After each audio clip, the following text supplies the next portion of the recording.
Assalamualaikum warahmatullahi wabarakatuh. Halo semuanya. Waalaikumsalam warahmatullahi wabarakatuh. Sebelum memulai, izinkan saya memperkenalkan diri terlebih dahulu.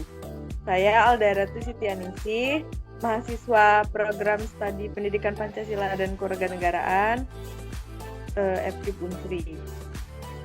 Saya selaku pembawa acara pada kegiatan kali ini. Hari ini kita akan membahas topik yang sangat penting dan menarik nih, yaitu manajemen waktu bagi mahasiswa. Baiklah, dengan ini saya akan menanyakan kepada kalian mengenai materi kita malam ini, yaitu manajemen waktu. Yang pertama, bagaimana cara mengelola waktu dengan baik? Kalau kegiatan saya setiap paginya itu jam 6 sarapan, mandi untuk berangkat ke ngampus kuliah. Setelah mandi, bersiap-siap untuk ke kampus, seperti memakai pakaian. Setelah menunjukkan pukul 7.10 berangkat kuliah. Seperti itu cukup jawaban. Oke, baik. Jadi dari cara pengolahan waktu dengan baiknya itu sudah di-schedule kan ya? Iya, benar Alda. Baiklah, saya akan menanyakan pertanyaan selanjutnya. Sebagai apa saja teknik yang bisa diterapkan dalam mengelola waktu? Mungkin saya di sini akan sedikit menjawab pertanyaan dari Alda. Sebelumnya perkenalkan, saya Vivin Wijayanti dari Prodi PPKN mahasiswi Universitas Sriwijaya. Jadi pertanyaannya itu tadi teknik yang bisa diterapkan dalam mengelola waktu. Mungkin di sini saya lebih ke teknik membuat list daftar tugas kayak itu. Di sini mungkin saya lebih ke membahas tugas. Bila ada tugas kuliah, mungkin saya membuat to-do list di mana di situ saya memprioritaskan tugas yang lebih mudah dulu dikerjakan, lalu juga sebagaimana pentingnya dulu tugas itu. Mungkin saya lebih dulu membuatnya, selalu mengerjakannya yang terpenting dulu. Jadi menurut Pipin, dalam teknik yang bisa diterapkan dalam pengelolaan waktu itu sudah ada tekniknya terlebih dahulu agar bisa diterapkan untuk pengelolaan waktu dengan baik. Selanjutnya saya akan mengajukan pertanyaan. Pernahkah kalian mengalami hal sesuatu saat tidak mengelola waktu dengan baik? Sini saya mau jawab pertanyaan dari Alda. Sebelumnya perkenalkan, saya Siti Alia Fahira dari Prodi PPKN dari Universitas Sriwijaya. Sini saya akan menceritakan pengalaman saya di mana di saat saya mengelola dan mengalami saat mengelola waktu dengan tidak baik ya. Saya pernah mengerjakan tugas, di situ saya stres dan saya tidak punya akal dan pikiran lagi untuk mengerjakan tugas itu. Terlalu banyak tugas yang menumpuk, terus juga waktu yang singkat, dan juga masalah-masalah yang ada semua di dalam diri saya, itu semuanya saya tidak bisa mengatur waktu saya dengan baik. Dan akhirnya saya di situ kayak stres, cemas. Pas itu pernah saya mengerjakan tugas sampai tengah malam, dan juga sampai tidak tidur juga, itu ada tuh kayak gitu. Dan juga saya mengalami sulit tidur dan juga kecapean di dalam kelas. Saya sulit mendengarkan penjelasan dosen. Dan itu saja, Alda.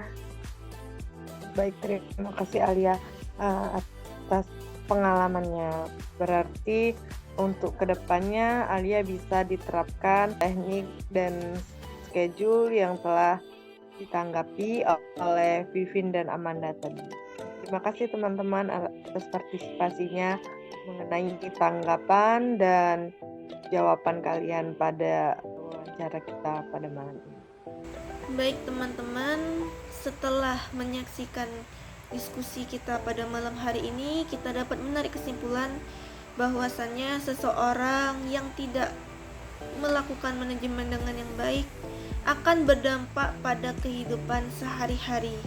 Seperti apa yang dirasakan oleh Alia, bahwasannya Alia merasakan menurunnya kesehatan, stres, emosional yang tidak terkontrol, waktu tidur yang berantakan, kurangnya fokus, dan berkurangnya kualitas pekerjaan apa yang dilakukan oleh Alia.